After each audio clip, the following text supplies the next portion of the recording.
Today's class will have slight intensity to it, but we will be bringing in the Ujjayi breath more so today.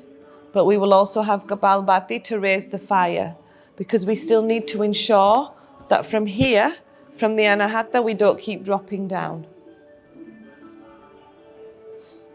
So let's bring our hands together.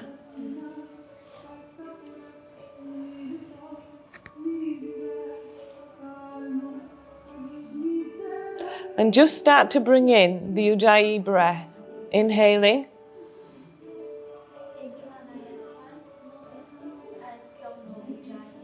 You don't? Okay, let me explain Ujjayi breath for you. So Ujjayi breath is what they call the ocean breath, because it actually sounds like the ocean within. And the breath, and the best way to learn it is, imagine you're standing in front of a mirror and you're going to steam that mirror. Everybody steam that mirror. Imagine your hand is the mirror.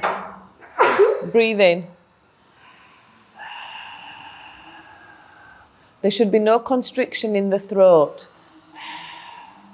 You're steaming up that mirror. But when you're breathing in, you're breathing in like this, so you can hear your sound. So you're breathing into the throat, you should hear the sound. Can you hear a sound within you? Okay, so now imagine that mirror is still in front of you, and you're going to breathe out as though you're steaming that mirror, but with the mouth closed.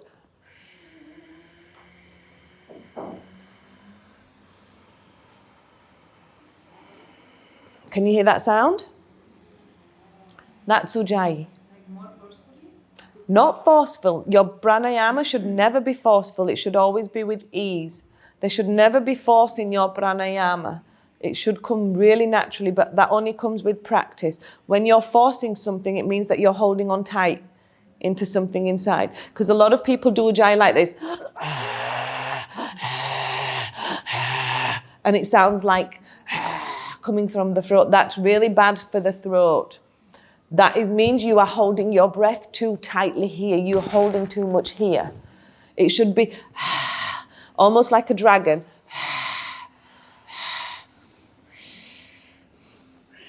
So when you're doing it with ease and not aggression, it's there. When we're doing yoga asana, when we're doing hatha, and we say bring in the Ujjayi breath, it should sound like that. So when I even say in joint warm-up practice, bring in the Ujjayi breath,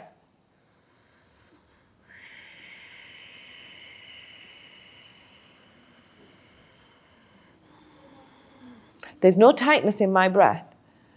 And there's no tightness, and that will bring you into ease in the asana as well. If you're holding tight and you're doing this with your breath, your asana will also be tight.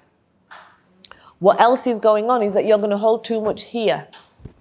Because if you think you're trying to create space by constricting this throat area, you're not creating space. In fact, you're creating tension and stress within this area. So the Ujjayi breath, always the practice is,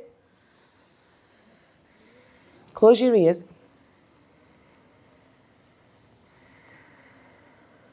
Now listen to the inhale and exhale.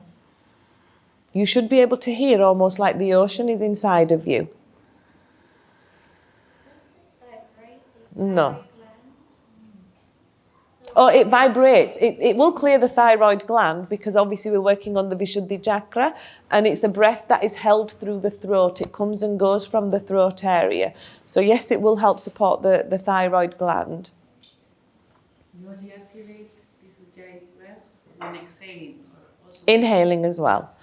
But that comes with practice. Does lengthen the breath? Huh? This Ujjayi lengthen the breath. Does it? Lengthen. Lengthen the breath. To a certain extent, it will help support the lengthen of the breath. But your lengthening of the breath actually comes from your retention practices. So from your Nadi Shodhanam, then your retention, then your practice of Kapalbhati, the fast fire breathing and retaining and holding breath. That's what will help lengthen the breath. Practice helps to lengthen your breath, not specific pranayama. It's practice of pranayamas. This normally we say breathe in for 5. Breathe out for 5.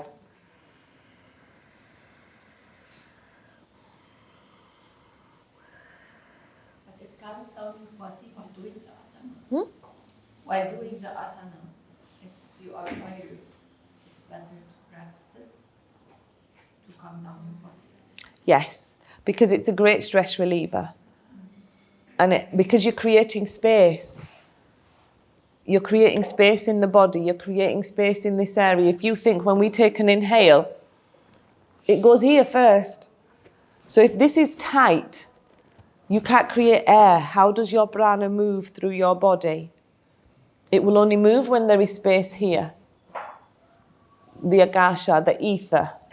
This is the seat of space.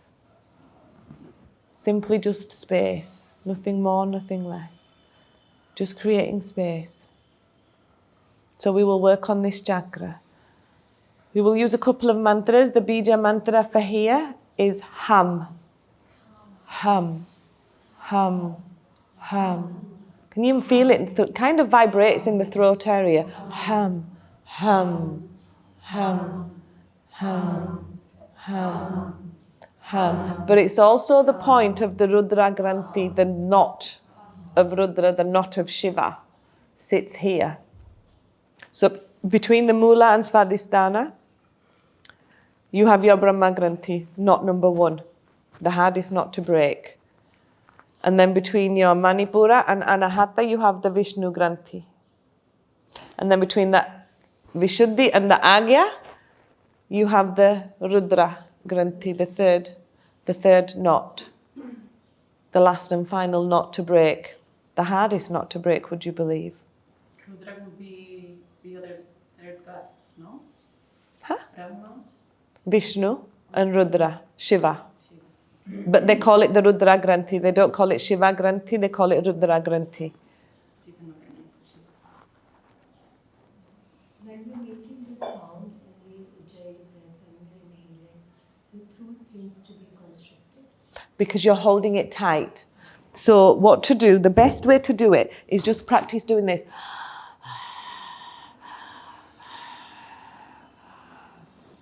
Then just close down the mouth. Because when you're doing, there should be no tightness here. The constriction comes because you're holding here. So it's not really important to make a loud sound.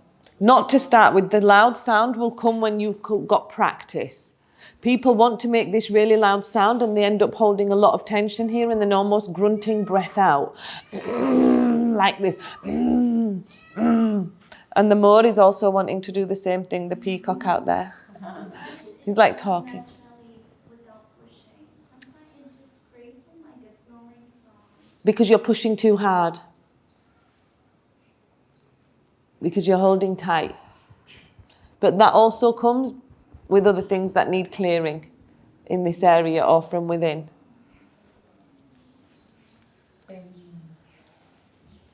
As he's recording the videos, because these classes are very practical, and then as you're enjoying them, it's difficult to remember the steps, not to work on these. You will get the videos. Just to know, like, then how can we practice it?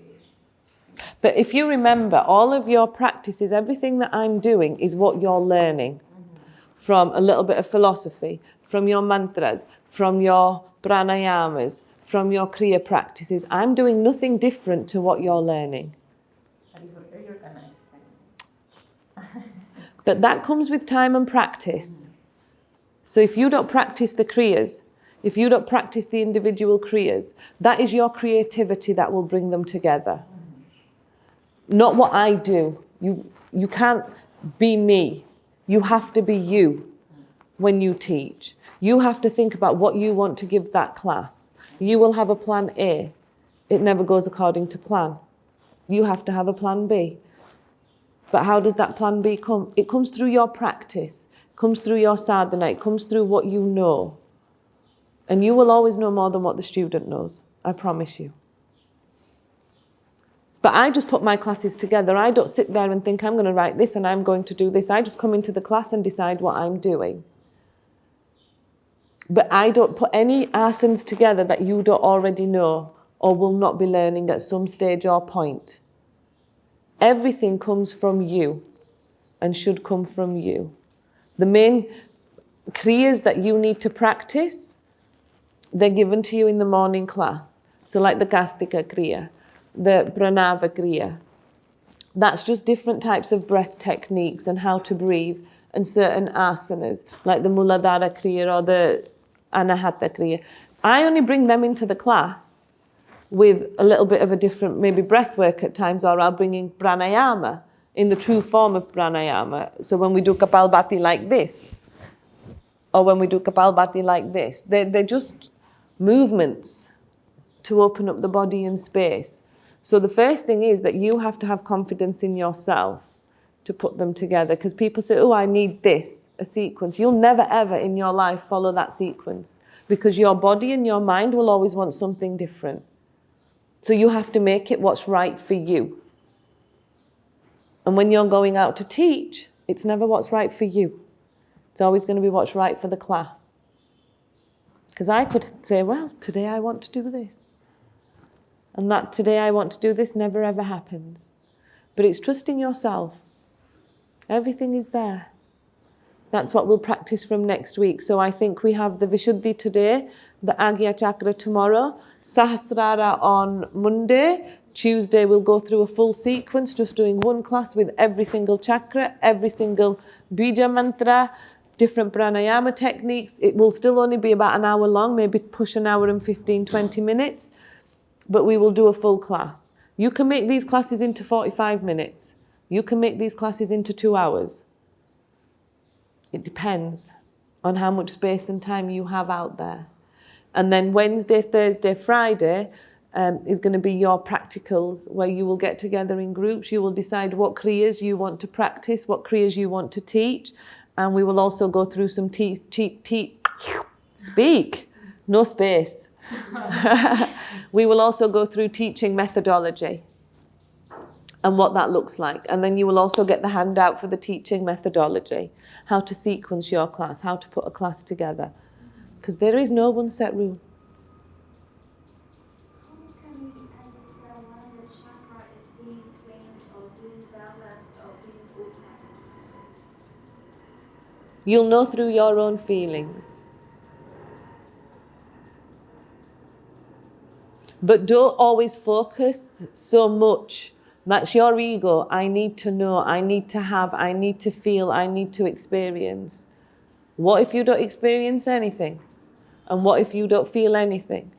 Does that then become irrelevant? You know, the chakras are not specific things or organs in your body that you can see and that you can actually see and go to the doctor and say, by the way, my Vishuddhi chakra is blocked, can you do something about it? He's not going to give you any medicine for it. He's going to say, you've lost the plot, go home. You know, this is you, inside of you, what's happening inside of you. So when you're focusing so much on how do I know, let go of the how should I know, and instead just feel. Try to feel what's happening inside of your body. That's that clearance system going on. When you're getting angry, when you're getting upset, when you're getting annoyed, when you're feeling exhausted, when you're feeling fatigued. It's different chakras at play that are clearing out, especially in these sessions that come, especially with the Kriya practices that you do. Because when we want to talk about chakras and when we want to keep going into how do I know, it means your end goal is something different. It means you're looking for Kundalini at the end. But why? Is it going to make you a better person? No. But why then search for it? I just would like to understand from the theoretical part. That's why Kundalini is so difficult. That's why Tantra is so difficult. Because people want to understand, but the simplicity of it is that they never actually really want to know the truth. Sometimes the books say very differently. Even one book to another, it's not really... Because everybody has an opinion. And that's why Kundalini isn't taught widely out there. And that's why you have to be so careful where you go teach and practice and learn. And that's why we don't write everything down. We want you to write it down. Realistically, if I be honest with you, when I went through my Cobra breath initiations, I'm not allowed to write any of it down. I even have a non-disclaimer agreement that I cannot just pass this knowledge on. Realistically, with Kundalini, we should be doing the same thing. When we start to look for too much theory, we see nothing, we feel nothing. Because we're so tied in what something is that you want it to agree with your mind. So you have already got this thing in your mind about what Kundalini is. It's already there. And you're looking for answers that match what your thought process is that's going on up here. So you're never going to be satisfied. You're always going to be spinning and turning, looking at this, going to here, trying to get this, trying to get that. Sometimes just open up and embrace and be in that moment. Then maybe. Because people think with Kundalini it's going to make them and give them something magical. Really, you're already magical. You just don't see it in yourself.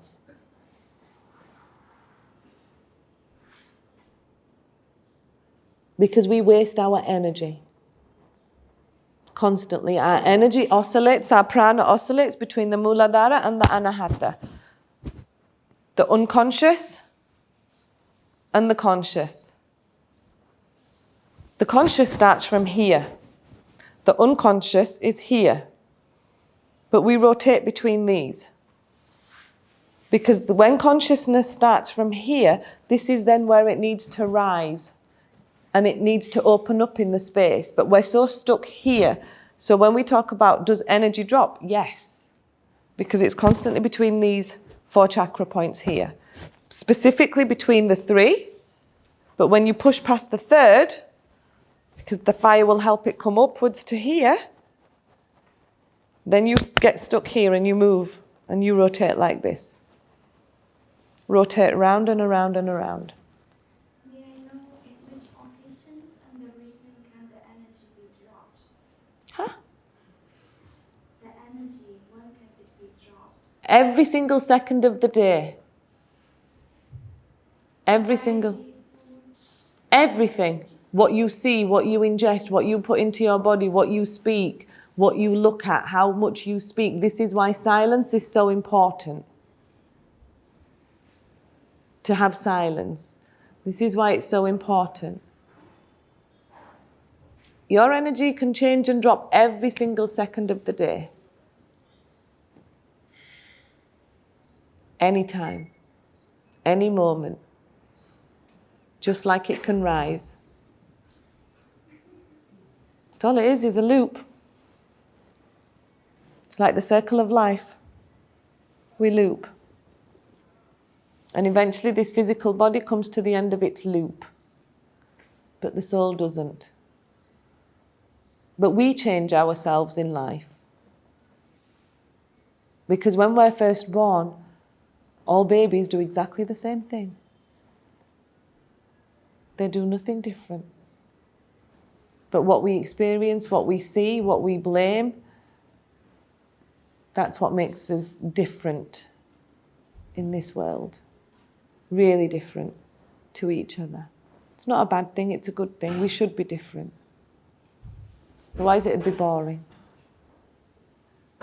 Any more questions before we start?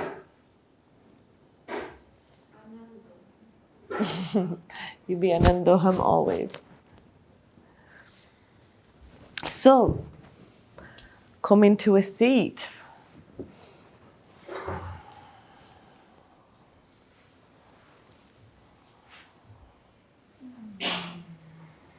We worked on the Anahata yesterday, so we're going to start with the mantra. Hari Om Soham. Hari Om Soham. Hari Om Soham. And then we will go into Brahmari Pranayama. You all have Brahmari Pranayama? The bee breath? yes. Where you inhale, close everything, make a slight gap, and buzz bee out. Oh, have you just done the one? Okay, you guys just close the ears then. That's okay. Close the ears and the eyes. So you inhale. Just keep your eyes closed. And then you buzz out.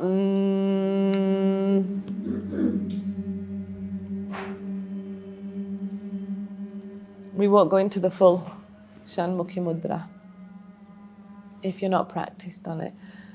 So take a deep inhale first. Raise up your hands.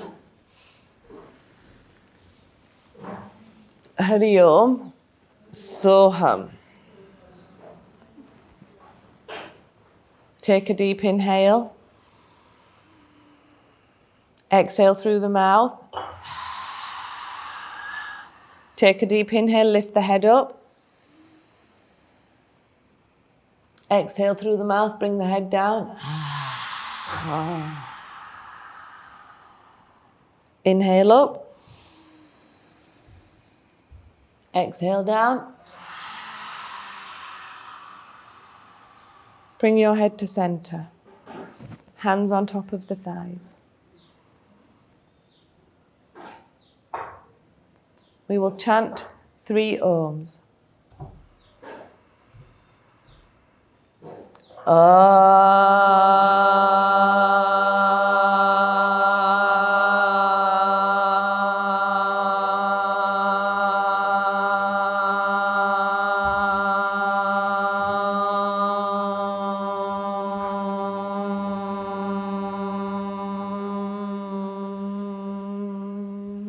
Inhale.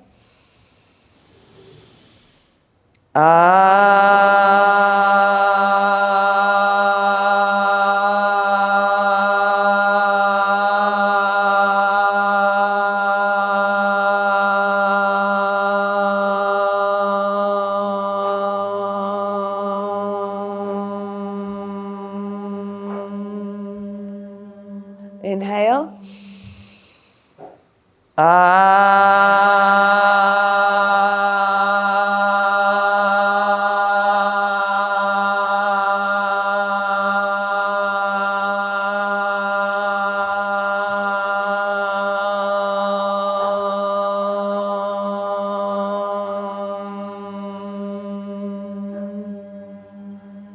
Gently lift up the hands up above. Stretch up, wiggle the body from side to side. Lift up the head. Just rotate those hands and bring them down. Just feel the front and the back of your throat. You can bring your hands like that if you want. Here, I want you to stay with 5 Ujjayi breaths. Take a deep inhale. Exhale.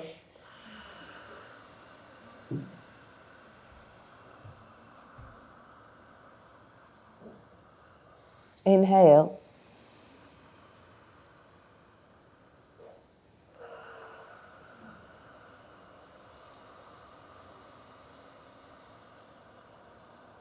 Exhale. Inhale. Exhale.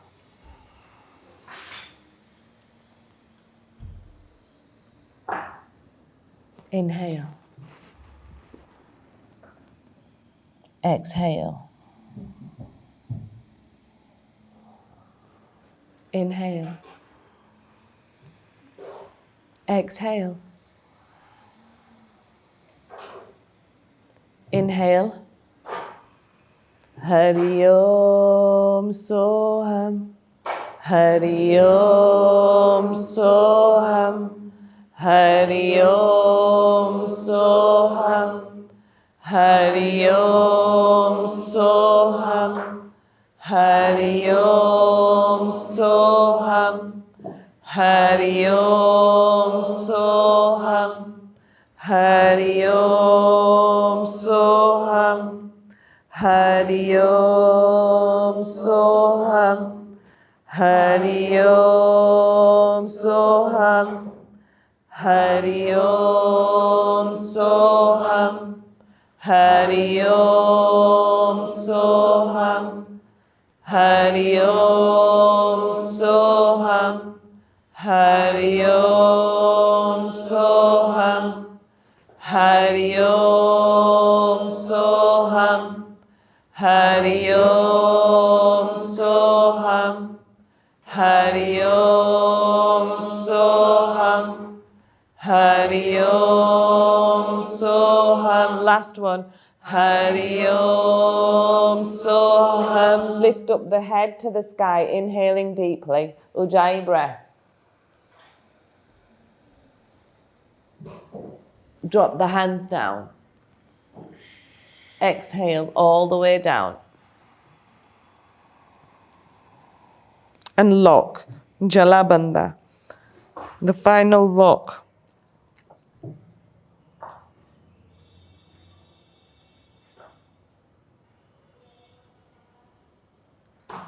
Gently bring your head up.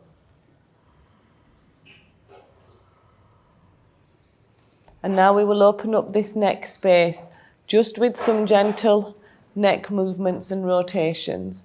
Because when we go into the practice, we will be using this area a lot. We hold here a poison. We hold here the lies. When Shiva drank the poison, he didn't let it drop. He retained it here and turned blue. And he was given the name Neel. Neelkant, the blue. You look at a peacock's neck, it's blue. You are blue. When this is open, that's when we can truly play in this physical world with consciousness. But what we do is all the pain that we hold here, or that I hold here, manifests through this space here. The anahata gives rise to this space here. What you bring out of here is your poison, not anybody else's. We like to blame everybody for everything. But as an adult, you choose what comes out of here. Why do words hurt so much? Because of how they are said. They cut like a knife. But we hold them here. What we want to speak, we don't speak. We hold it here. That's poison too. And when we do speak it, because we speak it with anger and hurt and pain, that's poison too. When we blame people for how we are and how we react, where's your accountability for you? That's not to say that you speak everything out of here, because sometimes that's not always a good thing for you either.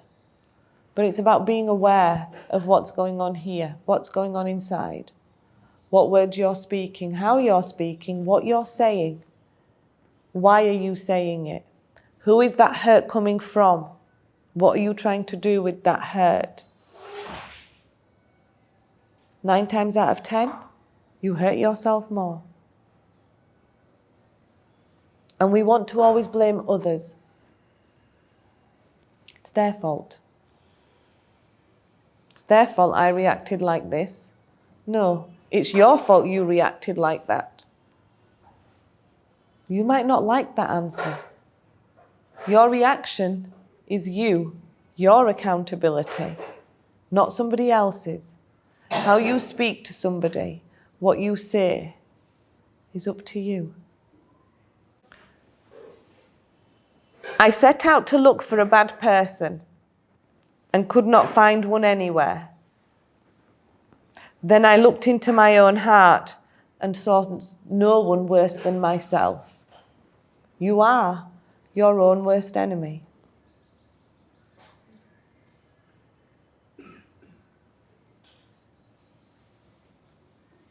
You are your own worst enemy.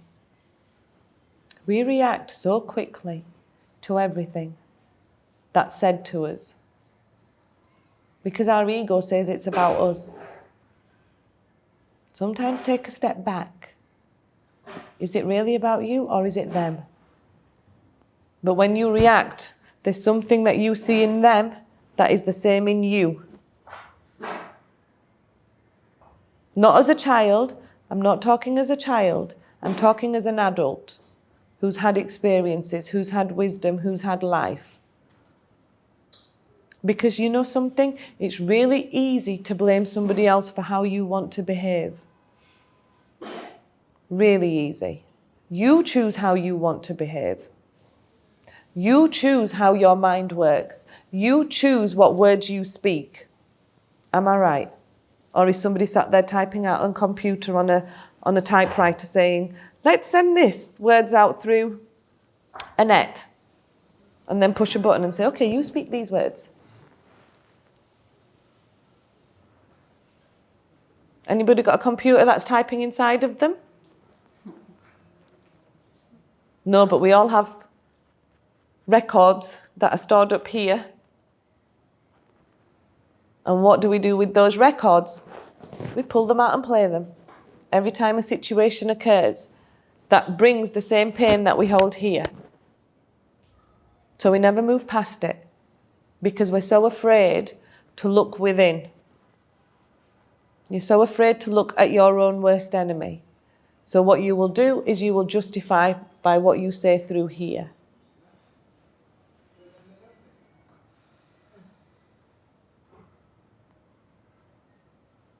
It's tough, isn't it, to think like that? It's really hard. Really, really hard. It's really hard because sometimes we don't like what we see. That's why this journey is so difficult.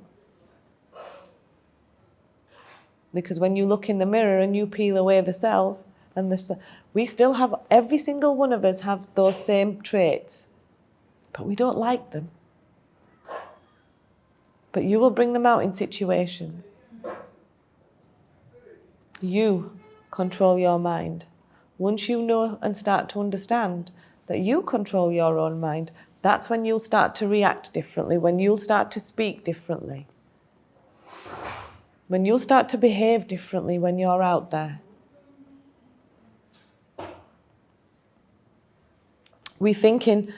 Just thinking about a relationship, for example, when the partner's arguing with you and they're verbally abusive and they're giving you, I'll smash your head through a window, I'm going to do this if you don't do this, and I'm going to do this. If I react in exactly the same way, what is going to happen? Inferno, volcano. But in that situation, you can't even speak anything because it's so volatile.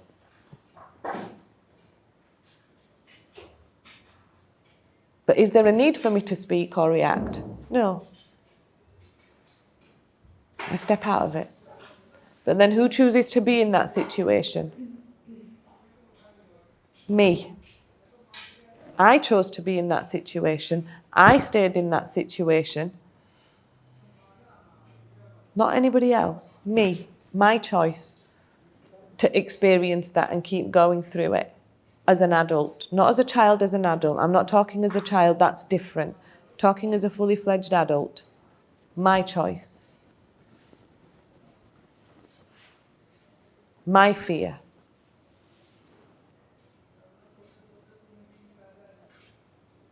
My lack of self-esteem, my lack of confidence. But when you start to speak like that, it's cutting, isn't it? It hurts. Because we want to see ourselves as perfect, whether we choose to believe it or not. You know, I hear people all the time saying, well, I don't do that, and I don't do that, and I don't behave like that. Really? I'm not a thief. Are you a thief? Oh, yes. Yeah. We breathe every day without asking for it. We take from the universe every day without thanking it or asking permission. Yeah, you are.